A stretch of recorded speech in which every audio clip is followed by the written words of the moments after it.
नमस्कार, खबर समय जगत में आपका स्वागत है। मैं हूं आपके साथ अंकिता और आइए अब खबरें देखते हैं विस्तार से। गुना चारचोड़ा के पूर्व विधायक और वरिष्ठ कांग्रेस नेता लक्ष्मण सिंह ने आरोप लगाया है कि गुना की प्रभारी कलेक्टर ने समय देकर उनसे मुलाकात नहीं की।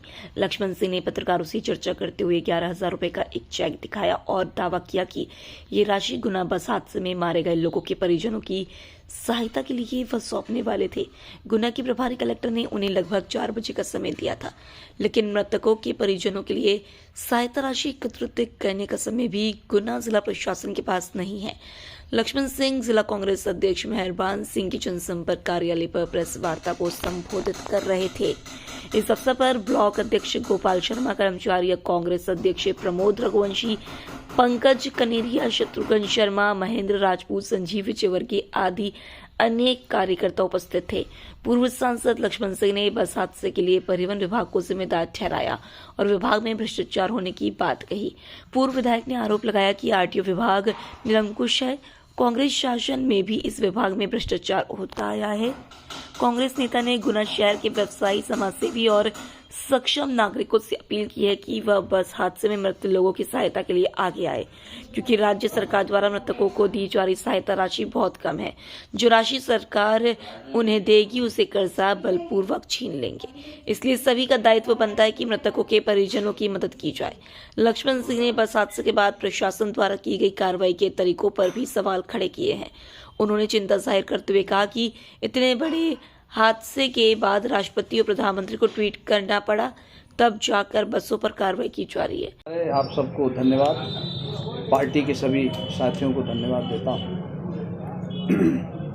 आज की जो प्रेस कॉन्फ्रेंस है वो मुख्यतः जो हमारे ज़िले में भीषण और दर्दनाक हादसा हुआ है, जिसमें 13 लोग जल के मरे हैं, 17-18 लोग घायल हैं, उसको लेकर है। मैं सबसे पहले उन दिवंगत आत्माओं की शांति के लिए ईश्वर से प्रार्थना करता हूँ। जो घायल हैं वो जल्दी स्वस्थ हों, ईश्वर से प्रार्थना करता हूँ। मैं सराहना करता हूँ हमारी मेडिकल टीम की, हमारे डॉक्टर्स की, हमारे नर्सेस की, जिन्होंने दिन रात जग कर सेवा की और जल्दी मरीजों को ठीक करेंगे। जो जल गए उनकी शिनाख्त करने में बहुत बड़ी समस्या आ रही थी और उसमें उन्होंने दिन रात करके को आइडेंटिफाई करना, डीएनए टेस्ट करना, और उन परिवारों के साथ मैं हूँ जिन्होंने अपना कुछ खोया, अपने परिवार का खोया, बहुत कुछ खोया। इस दुर्घटना में सबसे अधिक जो लोग जिनकी मृत्यु हुई है वो एक बहुत गरीब तबके के लोग थे। और गरीब हो अमीर हो कोई भी हो, लेकिन मृत्यु तो मृत्यु होती है। और एक बार गरीब के घर में जब इस तरह का हादसा होता है तो उसको शासन की मदद तो चाहिए ही चाहिए, उसके अलावा भी वो उम्मीद बांधता है जनप्रतिनिधियों से, वो उम्मीद बांधता है जनता से, उन लोगों से उम्मीद बांधता है जो सक्षम हैं, उनसे उसकी उम्मीद बनती है कि भाई ये भी कुछ मेरी मदद करें।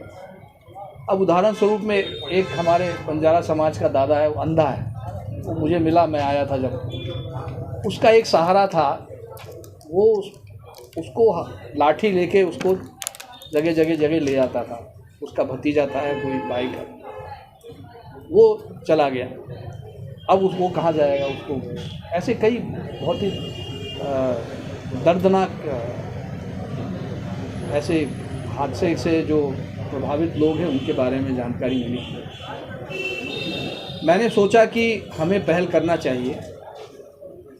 हमारी पार्टी ने भी पहल करी कि 10 लाख रुपया जो मृतक हैं उनको सरकार दे और 4 लाख रुपया कम से कम जो घायल हैं उनको दे।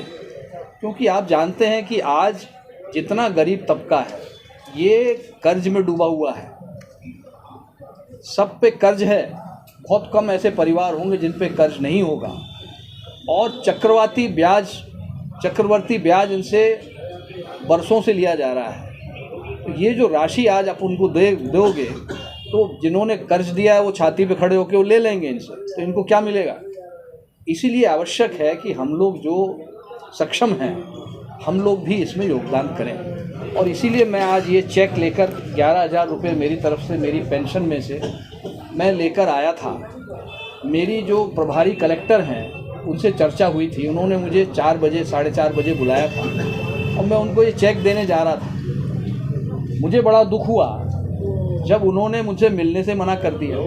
टाइम देकर मैं तो इसमें चेक देने जा रहा था, जो 13 लोग मरे हैं उनके परिवार के लिए एक पहल करने जा रहा था, लेकिन उनको 5 मिनट का समय नहीं कि मुझसे मिलके ये चेक ले लें। मैंने उनसे कहा था कि आप ये रेड क्रॉस में आपका फंड है, उसमें आप योगदान एक लीजिए, सब पब्लिक से लीजिए।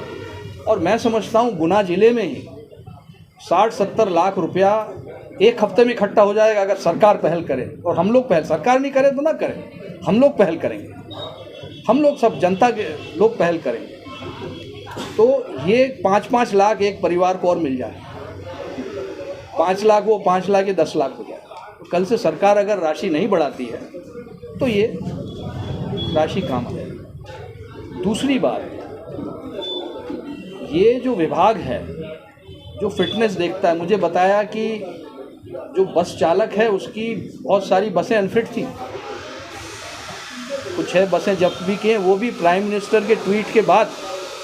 अगर प्राइम मिनिस्टर ट्वीट नहीं करते, राष्ट्रपति ट्वीट नहीं करती तो कुछ नहीं होने वाला था। ये तो हालत है। अब जिसके जो बस मालिक है वो फरार है, मुझे बताया, उसकी गिरफ्तारी होना चाहिए। और कलेक्टर एसपी का तबादला भी हुआ है, वो भी प्राइम मिनिस्टर के और राष्ट्रपति के ट्वीट के बाद हुआ, उसके पहले नहीं। आरटीओ में भ्रष्टाचार अभी हो रहा है, पहले नहीं होता था, ये बात गलत है। पहले भी होता था, मुझे कहने में कोई वो नहीं है। कांग्रेस सरकार में भी होता था।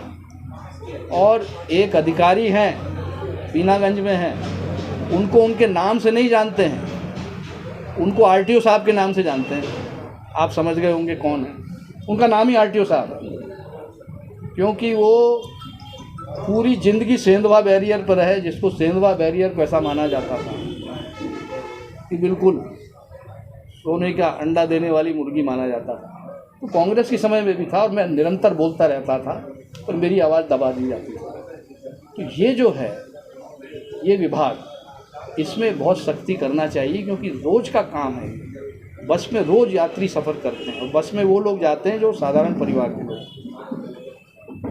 इसलिए साथियों, आज समय है हम सब मिलकर, जितने हम लोग जनप्रतिनिधि हैं, हम व्यवसायी जितने हैं, हम संपन्न लोग जितने हैं, हम लोग मिलकर और आज इस मुसीबत की घड़ी में उस परिवार के साथ, उन सभी परिवारों के साथ खड़े रहें और जो जो योगदान हम दें उनको लें। और पर प्रशासन से मुझे उम्मीद नहीं थी कि आज वो मुझे बुलाकर, तो ये मेरा चेक में लाया था 11,000 रुपये का, मेरी पेंशन में से निकाल कर लाया था, उसको स्वीकार तक करने की उनके पास फुर्सत नहीं है।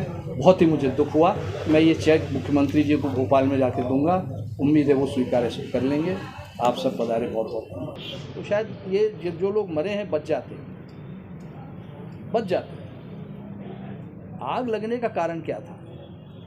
आग लगने का कारण जो मुझे बताया, मैं एक्सीडेंट साइट पे भी गया था, वहाँ पे डीजल टैंक बस्ट होना बताया। अगर गाड़ी फिट होती तो डीजल टैंक बस्ट नहीं होता है, एक्सीडेंट के बाद भी नहीं होता। कई एक्सीडेंट होते हैं, लेकिन इस तरह की दुर्घटना हमने पहली बार देखी। तो फिटनेस नहीं थी, ये बस को चलने का कोई अधिकार नहीं था। और मुझे बताया कि 10-12 बसें ऐसी उनकी चल रही हैं। 10 बसें ऐसी चल रही हैं। हाँ, तो कुछ जब्त भी की हैं, तो बाकी ऐसी बसें जो हैं जिसकी भी हों, एक हमारे चांचौड़ा के ऑपरेटर हैं, उनकी भी ऐसी चलती हैं, उनको पकड़ना चाहिए, उनकी जांच करना चाहिए।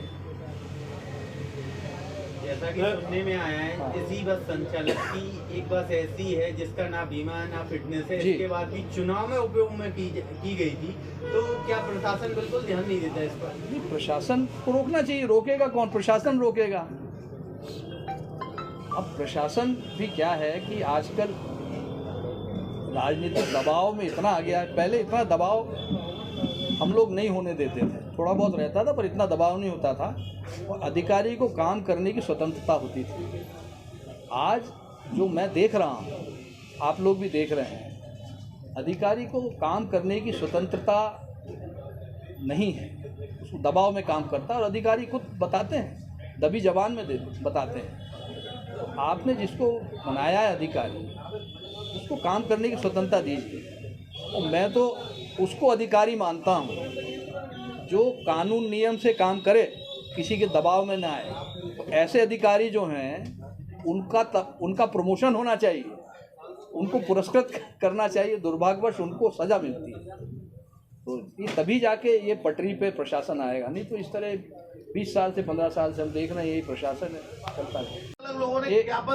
एक बात सुनिए आप, कांग्रेस प्रजातांत्रिक पार्टी है, गुटबाजी मत करो। मैं खुद अभी आपके सामने स्वीकार रहा हूँ कि कांग्रेस के समय में आरटीओ में भ्रष्टाचार होता था। मैं कह रहा हूँ ये हमको अधिकार है बोलने का, इनको अधिकार है, इनको अधिकार है, सबको अधिकार है।